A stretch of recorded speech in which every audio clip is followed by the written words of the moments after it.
सर्वेभ्यो नमो नमः। आपके अपने YouTube चैनल स्टडी सर जी में मैं आप सभी का स्वागत करता हूं।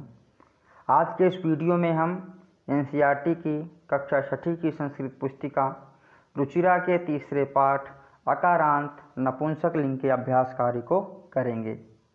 आप लोगों से अनुरोध है, यदि आप चैनल पर नए हैं अथवा चैनल को सब्सक्राइब नहीं किया है तो कृपया चैनल को सब्सक्राइब करें, बेल आइकॉन भी दबाइए ताकि आने वाली वीडियो का नोटिफिकेशन आप तक आसानी से पहुंचता रहे।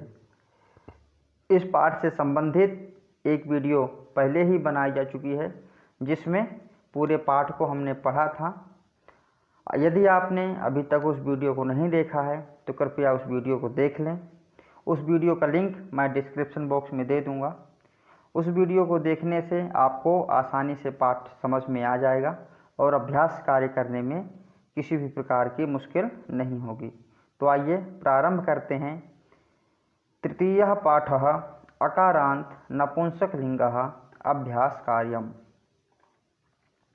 सबसे पहले जो पहला प्रश्न है उसका जो का भाग है उसमें कहा गया है उच्चारणम कुरुतो, अर्थात नीचे कुछ शब्द दिए गए हैं उनका हमें उच्चारण करना है। उच्चारण अर्थात सिर्फ बोलना है, इसे अपनी कॉपी में लिखना नहीं है। आइए देखते हैं शब्दों को। फलम, गृहम, पात्रम, पुष्पम, द्वारम, विमानम, कमलम, पुस्तकम, सूत्रम, छत्रम, भवनम, जलम। आइए देखते हैं प्रश्न संख्या 1 का खा भाग। इसमें कहा गया है चित्राणि दृष्ट्वा, चित्रों को देखकर पदानि उच्चारत, संस्कृत के शब्दों का उच्चारण करना है। तो देखते हैं। पत्रम अर्थात पत्ता, क्रीडनकम अर्थात खिलौना, नारिकेलम नारियल का फल, संगणकम कंप्यूटर, वातायनम खिड़की, सोपानम सीढ़ियाँ, उद्यानम बगीचा, उपनेत्रम चश्मा, कंकतम कंघी। तो इस प्रकार हमारा प्रश्न नंबर 1 पूरा हुआ। आइए देखते हैं प्रश्न नंबर 2। इसके का भाग में कहा गया है वर्ण संयोजनेन कृत्वा पदम कोष्ठके लिखतो, अर्थात वर्णों को जोड़ करके एक पद बनाना है या पद को कोष्ठक में लिखना है। ठीक है, आइए देखते हैं। प में जब आ मिलेगा तो ये पूरा पा बन जाएगा। र, इसी प्रकार ण में जब हमारा स्वर बनेगा तो ड़ा बन जाएगा और माँ। तो इस प्रकार जब इसको हम जोड़ेंगे तो बन जाएगा पर्णम। बच्चों आप देख लीजिए, जितने भी व्यंजन आते हैं उसके बाद जो स्वर हैं उसमें हमें जोड़ देना है। ठीक है, जैसे खा के बाद व्यंजन है और स्वर है, खा व्यंजन है, इसके बाद स्वर आता है तो इसमें जोड़ेंगे तो बन जाएगा खा। इसी प्रकार देखिए यहाँ पर स्वर है, जब इसमें जुड़ जाएगा तो छोटी नी बन जाएगी। इसी प्रकार ये देखिए ता में जब रा बनता है तो क्या बनता है, त्रा बन जाता है और आ जुड़ने पर त्रा बन जाएगा और माँ तो क्या बन जाएगा, खनित्रम।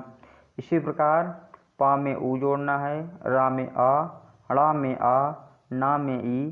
जब ये सारे शब्द जोड़ेंगे तो जो शब्द बनेगा पुराणानी। क्या बनेगा, पुराणानी।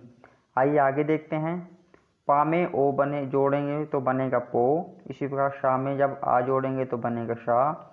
का में जब आ जोड़ेंगे तो बड़ा का बन जाएगा और ड़ा में जब ई जोड़ेंगे तो छोटी ड़ी बनेगी।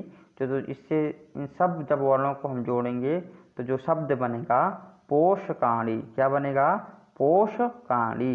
इसी प्रकार का में आ जोड़ना है, फिंगा, फिर का में आ जोड़ना है, फिर ता में जब आ जोड़ेंगे और माँ जब अंत में जोड़ देंगे तो जो शब्द बनेगा कंकतम। क्या बनेगा, कंकतम।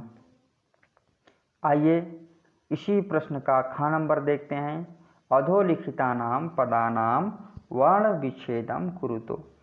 का नंबर में हमने देखा था कि हमें जो है शब्दों को जोड़ना था तो हम क्या कहेंगे, वर्ण सम्मेलन। ठीक है, लेकिन जब हम शब्दों को अलग करेंगे तो बोलेंगे वर्ण विच्छेद। ठीक है, विच्छेद मतलब अलग करना। आइए, व्यंजनम।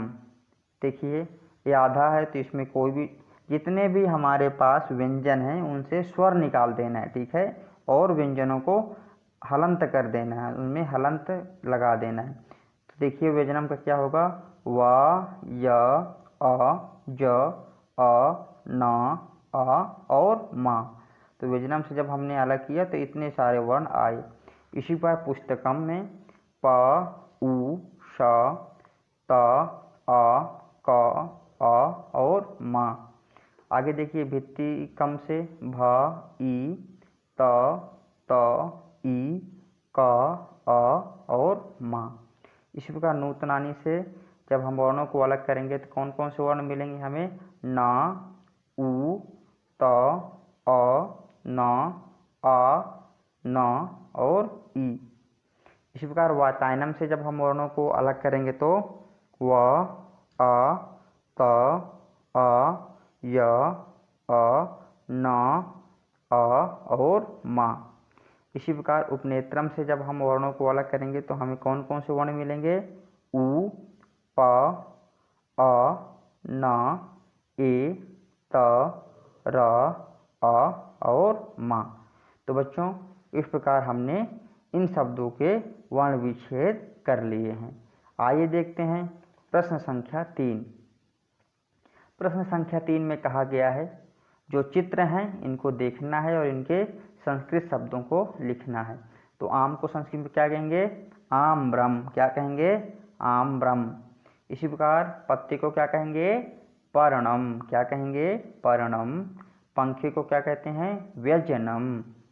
रुमाल को कर वस्त्राणी और धागे को सूत्रम और छाते को क्या कहेंगे संस्कृत में, छत्रम। ठीक है, आइए देखते हैं प्रश्न संख्या 4। प्रश्न संख्या 4 में कहा गया है चित्रम दृष्ट्वा, चित्र को देखकर उत्तरम लिखतो, उत्तर लिखना है। इस चित्र में देखिए हमें क्या दिख रहा है, एक पेड़ है जिसमें से फल नीचे गिर रहा है। ठीक है, तो इसमें पूछा गया किम पतति, क्या गिर रहा है। तो क्या गिर रहा है, फल गिर रहा है ना, तो किम के स्थान पर क्या लिखेंगे हम, फलम। ठीक है, तो हमारा उत्तर हो जाएगा फलम पतति। आइए देखते हैं दूसरा चित्र। इसमें क्या कहा गया है, क्या हमें दिख रहा है, दो मोर हैं और दोनों नाच रहे हैं। ठीक है, तो दो मोर की संस्कृत क्या होती है, मयूरौ। अगर एक मोर होता तो मयूरः, दो हैं इसलिए मयूरौ, और अगर दो से ज़्यादा होते तो मयूराः। ठीक है, तो दो हैं तो हम दो मोरों के लिए क्या प्रयोग करेंगे, मयूरौ। किम कुरुतः, क्या कर रहे हैं, तो दोनों नाच रहे हैं तो नृत्यतः। क्या इसमें लिखेंगे, नृत्यतः। आइए आगे के चित्र में देखें। इस चित्र में हमें देखिए क्या दिख रहे हैं, दो गुड़ियाँ दिख रही हैं, दो खिलौने दिख रहे हैं। ठीक है, तो पूछा गया एते के स्तः, ये दोनों कौन हैं। तो ये दोनों कौन हैं, खिलौने हैं ना, तो खिलौनों को हम संस्कृत में क्या कहेंगे, क्रीडनकः। तो दो हैं तो क्रीडनकम, क्रीडन के। ठीक है, खिलौने की संस्कृत में क्रीडनकम अर्थात खिलौना, लेकिन जब दो खिलौने हैं तो क्रीडन के। ठीक है, तो इसका क्या वाक्य बन जाएगा, एते क्रीडन के स्तः। आइए और देखते हैं अगले चित्र में। देखिए इस चित्र में 3 लड़कियां हैं और जो पुस्तक पढ़ रही हैं। ठीक है, तो पूछा गया है बालिकाः, लड़कियां किम कुर्वन्ति, क्या कर रही हैं, तो पढ़ रही हैं ना, तो क्या लिखेंगे, बालिकाः पठन्ति, बालिका पढ़ रही हैं। अगले चित्र में देखिए फूल हैं और फूल क्या हो रहे हैं, खिल रहे हैं, है ना।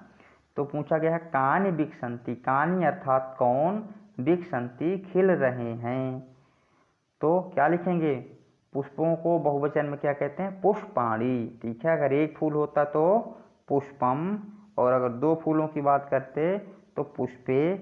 अगर दो से ज़्यादा की बात कर रहे हैं इसलिए हम प्रयोग करेंगे पुष्पाणि, अर्थात पुष्पाणि फूल विकसन्ति खिल रहे हैं। तो इस प्रकार हमने प्रश्न संख्या 4 पढ़ लिया। आइए करते हैं प्रश्न संख्या 5।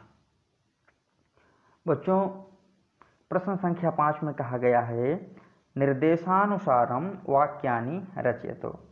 मतलब नीचे कुछ शब्द दिए गए हैं और उसमें जैसा जैसा निर्देश दिया गया है, जैसा जैसा कहा गया है, उसी प्रकार वाक्य हमें बनाने हैं। ठीक है, अब देखते हैं क्या क्या इसमें निर्देश दिए गए हैं।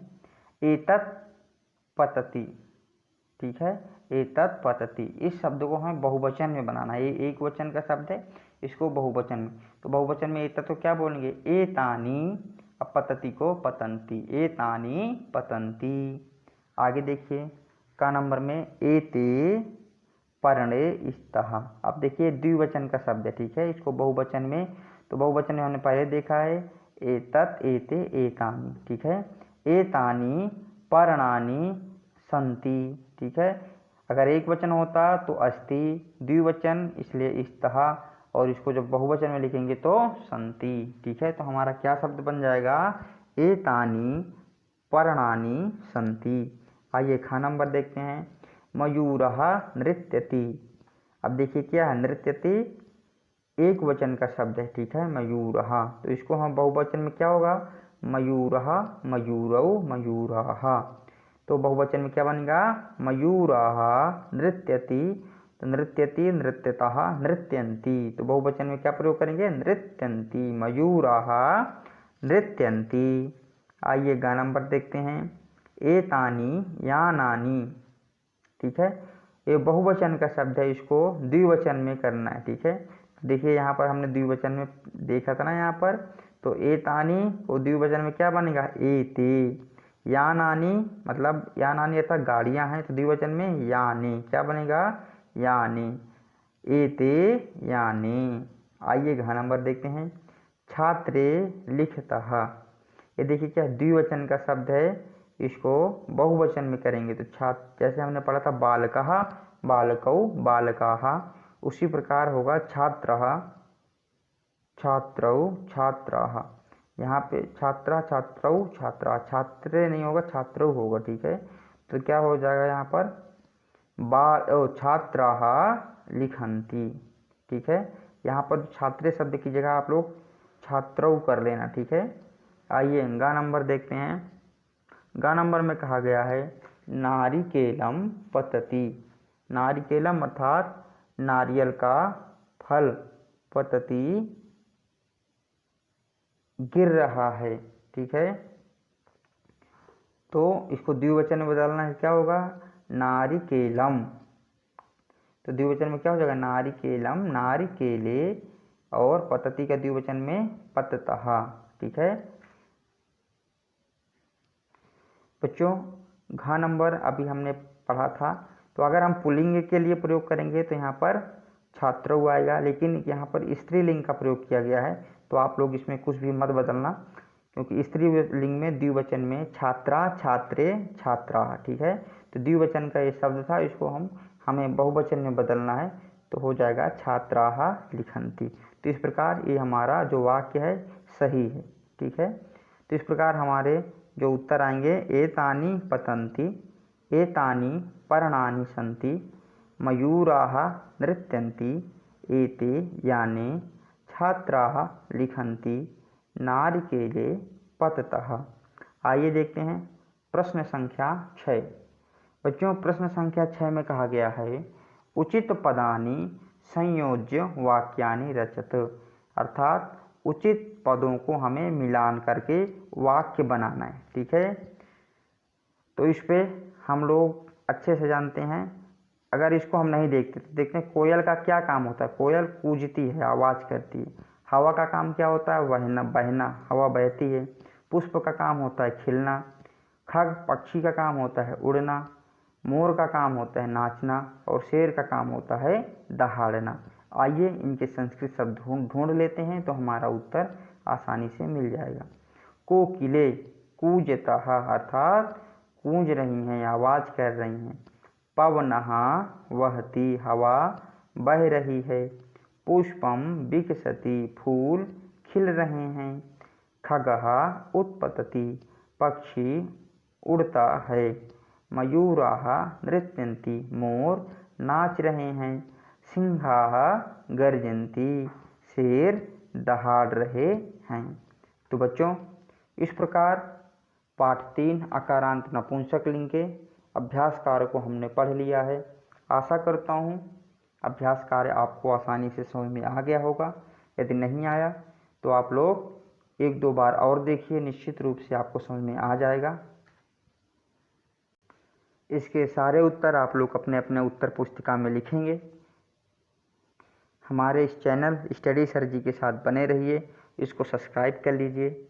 बहुत जल्दी दूसरे वीडियो के साथ मिलेंगे, तब तक के लिए धन्यवाद।